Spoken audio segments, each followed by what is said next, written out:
Sir, తెలంగాణలో BJP ఒంటరిగా పోతుంది అని చెప్పి అమిత్ షా ఇచ్చిన స్టేట్మెంట్స్ మనం చూసాం. అంటే తెలంగాణలో ఎన్డీఏ లేనట్టేనా? తెలంగాణలో ఎన్డీఏ ఎప్పుడు ఉంది కనుక ఇప్పుడు కొత్తగా రావటానికి. అయితే ఈ ప్రశ్న ఎందుకు వచ్చింది అంటే ఇటీవల మీకు 3 పరిణామాలు జరిగాయి.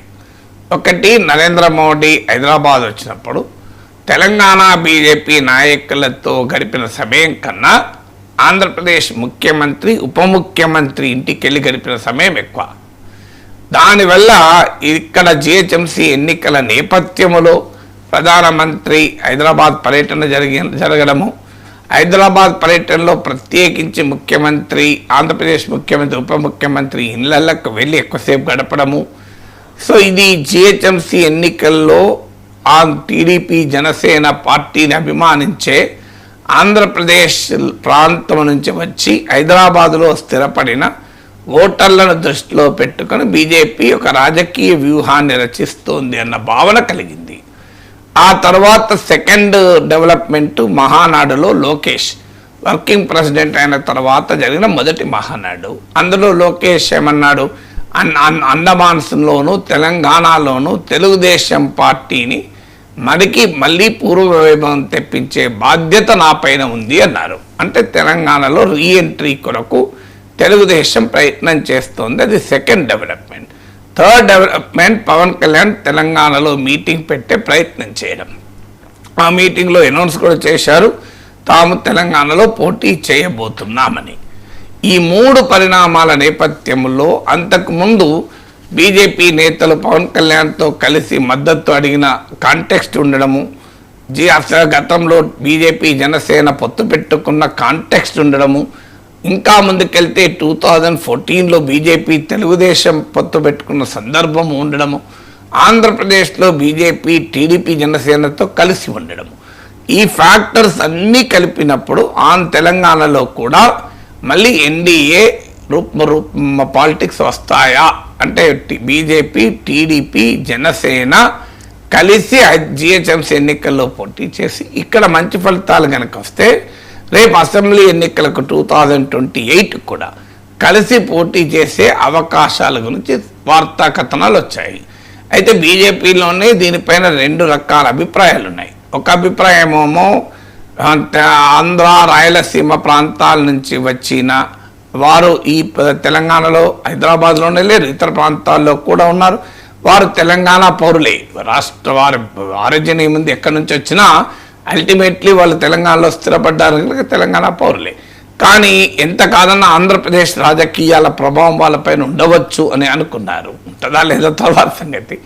దానికి తోడు తెలుగుదేశం పార్టీ అభిమానులు, పవన్ కళ్యాణ్ అభిమానులు తెలంగాణలో కూడా ఉంటారు కనుక వారు తెలంగాణ ప్రాంతంలో నుంచి వారు కూడా కావచ్చు, తెలంగాణలోనే ఉన్నవారు కావచ్చు, ఇతర ప్రాంతాల నుంచి వచ్చి స్థిరపడిన వాళ్ళే కావాలని లేదు. సో వీళ్ళందరూ కూడా బీజేపీకి ఉపయోగపడుతుంది. ఎందుకంటే బీజేపీ ఏం చేసినా రాష్ట్రంలో పెరగడం లేదు. పార్లమెంట్ ఎన్నికల్లో బ్రహ్మాండమైన ఓటింగ్ సీట్లు వచ్చినా మళ్ళీ అసెంబ్లీ ఎన్నికల వరకు చతికిల పడుతోంది. ధర్మపురి అరవింద్ రైజ్ చేసిన ధర్మ సందేహం ఉండనే ఉంది. సో అరవిందే చెప్పాడు, మేము పార్లమెంట్ ఎన్నికలకు వచ్చే వరకు 2024లో 8 సీట్లు, 2019లో 4 సీట్స్ గెలుచుకున్నాం. కానీ అసెంబ్లీ ఎన్నికలకు వచ్చే వరకు అదేందో కానీ మీకు 2014లో 5 సీట్స్, 2018లో 1 సీటు, 2023లో 8 సీట్స్. ఇంతవరకు తెలంగాణలో 3 సార్లు ఎన్నికలు జరిగితే 3 × 119 357 సీట్లకు ఎన్నికలు జరిగితే బీజేపీకి వచ్చింది కేవలం 14 మాత్రమే.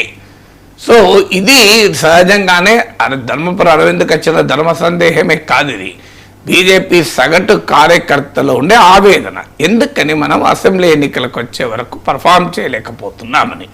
అందులో దుబ్బాకలో గెలిచాక, జిహెచ్ఎంసీలో గర్జించాక, హుజూరాబాదులో విజయ దుందుబి మోగించాక, ప్రజా సంగ్రామ యాత్ర పేరిట బండి సంజయ్ అడావుడి ఉన్న రోజుల్లో ఒక వాతావరణం ఏమొచ్చింది. అప్పటికి కాంగ్రెస్ పార్టీ చతికిలబడి ఉంది. కురువృద్ధులైన జానారెడ్డి ఓడిపోయారు. హుజూర్ నగర్లో ఉత్తమ్ కుమార్ రెడ్డి ఖాళీ చేసిన సీట్లో, సిట్టింగ్ సీట్లో కాంగ్రెస్ ఓడిపోయింది. జిహెచ్ఎంసీలో రేవంత్ రెడ్డి మల్కాజ్గిరి స్థానాన్ని రిప్రజెంట్ చేసిన జిహెచ్ఎంసీ ఎన్నికల్లో కేవలం 2 సీట్లు వచ్చాయి. అసలు కాంగ్రెస్ ఉందా లేదా అని హుజూరాబాద్లో అయితే 3,000 ఓట్లే వచ్చాయి. ఈ పరిస్థితి ఒకవైపు కాంగ్రెస్, బీజేపీ ఏమో దుబ్బాక గెలిచి జిహెచ్ఎంసీలో గర్జించి, హుజూరాబాద్లో హుంకరించి, ప్రజా సంగ్రామ యాత్రలో సింహ గర్జన చేసి ఊపులో ఉండే బీజేపీ. సో సహజంగానే బీజేపీ వారు ఆశించింది ఏంటంటే ఇక కాంగ్రెస్ లేవదు, మనకే కేసీఆర్ పట్ల వ్యతిరేకత పెరుగుతోంది, మనకే అధికారం అనుకున్నారు. కానీ డామిట్ కథ అడ్డం తిరిగింది. గురజాడ అప్పారావు, గిరీశం, కన్యాశుల్కం డైలాగ్ చెప్పాలంటే ఎందుకు అడ్డం తిరిగిందో మనందరికీ తెలుసు. బీజేపీకి బీఆర్ఎస్ పైన సీరియస్గా ఫైట్ చేసే ఆ ఉద్దేశం బీజేపీకి లేదు అనే భావన తెలంగాణ ప్రజల్లోకి ఎక్కింది. తెలంగాణ ప్రజల్లోకి ఆ భావన రావటానికి కారణం బండి సంజయ్ని అర్ధాంతరంగా ప్రజా సంగ్రామ యాత్ర ఆగిపోవడము, ఆయనను పార్టీ అధ్యక్ష పదవి నుంచి తొలగించడము, కవిత అరెస్టు గురించి పెద్ద ఎత్తున హైప్ క్రియేట్ చేసి ఏమీ జరగకపోవడము, ఈ పరిణామాల వల్ల బీజేపీ బీఆర్ఎస్ పైన పోరాటం పైన నమ్మకం పోయింది. ఆ దశలో రేవంత్ రెడ్డి నాయకత్వంలో కాంగ్రెస్ పార్టీ దూసుకొచ్చింది. తర్వాత జరిగిన పరిణామాలు మనందరికీ తెలుసు. 2023 అసెంబ్లీ ఎన్నికల్లో భారతీయ జనతా పార్టీ చతికిలపడి 8 సీట్లకే పరిమితమైతే కాంగ్రెస్ పార్టీ 40% ఓట్లతో అధికారంలోకి వచ్చింది. బీజేపీ ఓటింగ్ 14%కి పరిమితమైంది. సో అందువల్ల బీజేపీ పెరగాలి అంటే మళ్ళీ మిత్రపక్షాల సహకారం బీఆర్ఎస్తో కలవటానికి వీలు లేదు. తెలంగాణ రాష్ట్రంలో ఉన్న ప్రత్యేక రాజకీయ పరిస్థితుల వల్ల.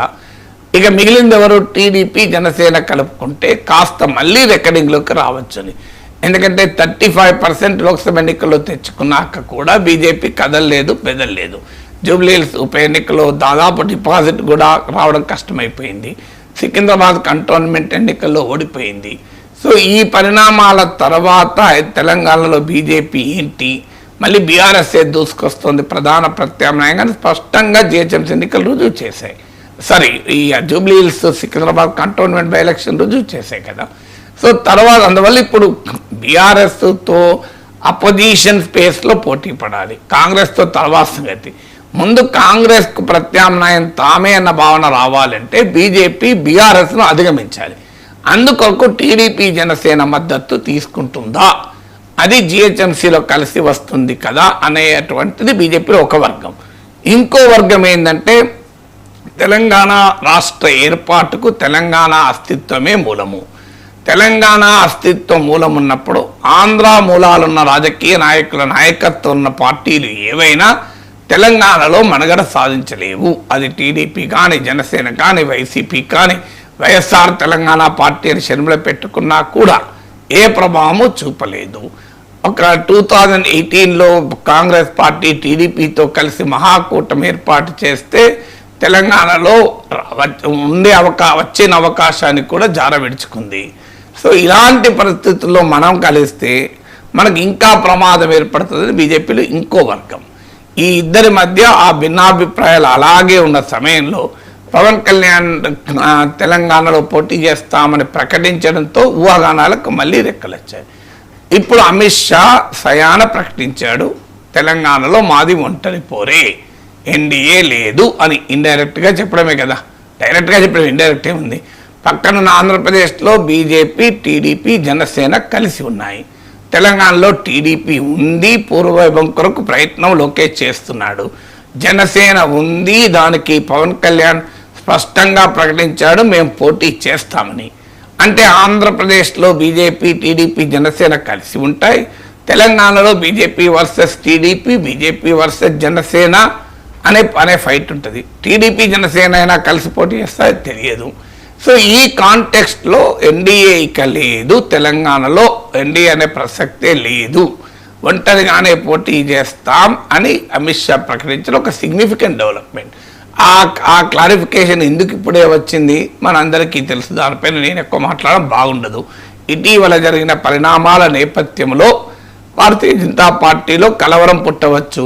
ఒక్కసారి మనం టీడీపీ, జనసేనతో కనుక కలిస్తే తెలంగాణలో ఉన్న మూలాలు కూడా పోతాయేమో అన్న భయం కూడా పట్టవచ్చు. ఇటీవల పరిణామాల ప్రభావం ఆ పార్టీ పైన ఉండవచ్చు.